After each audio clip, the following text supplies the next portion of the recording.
The first complaint came from apartment 6B. A young woman called the building manager because someone kept knocking on her door every night at exactly 2:17 a.m. 3 knocks. Always the same rhythm. By the time she looked through the peephole, the hallway was empty. At first, the manager assumed it was neighborhood kids. He checked the security cameras. Nothing. The hallway remained completely empty every night the knocks were reported. The tenant moved out 2 months later. She said she hadn't slept through the night in weeks. A new tenant moved into 6B.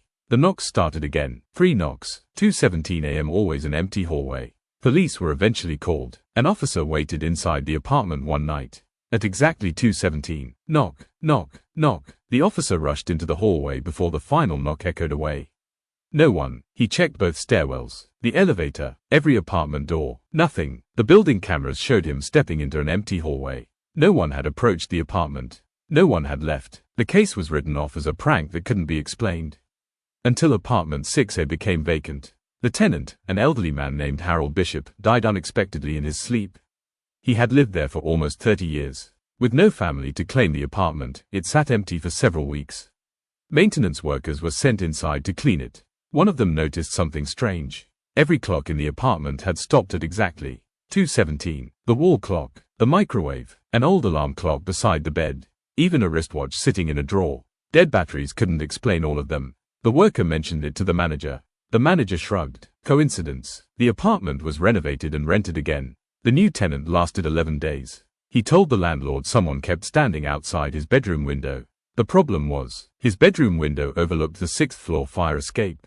There was nowhere for a person to stand. The landlord checked. Nothing. The tenant moved out anyway. Over the next 3 years, apartment 6A changed tenants 8 times. Every single one left. Some complained about footsteps. Some said they heard someone walking through the apartment after midnight. Others refused to explain why they were leaving. Then one tenant disappeared. A graduate student. His dinner was still warm on the table. His laptop sat open. His wallet, keys, and phone remained inside the apartment. He simply vanished. Police searched the entire building. No sign of him. Security footage showed him entering apartment 6A that evening. He never came back out. There was no footage of anyone else entering or leaving. Detectives interviewed every resident. One woman from across the hall mentioned something odd. The night before the student disappeared, the knocking had stopped for the first time in years.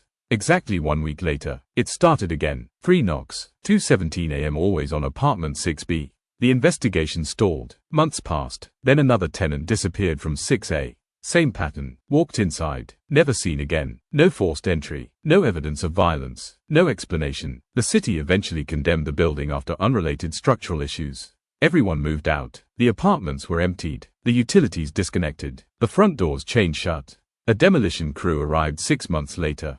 Before tearing the building down, one foreman walked through the empty halls to make sure no one had wandered inside. As he passed apartment 6B, he heard it. 3 slow knocks. From the other side of the door. He called out. No answer. He unlocked the apartment. Empty. He turned to leave, then heard 3 more knocks. This time, from apartment 6A. The demolition was delayed while police searched the building one last time. Nothing was found. The building was torn down the following week. Today, a small parking lot occupies the site. Most people have no idea an apartment building ever stood there. But the officers who worked the disappearances still remember one detail that has never been explained. The security cameras never captured the sound of the knocking. Only the reactions. Every video shows people looking toward the door, waiting, then opening it to an empty hallway, as if whatever was knocking couldn't be heard by the cameras, only by the people it had chosen.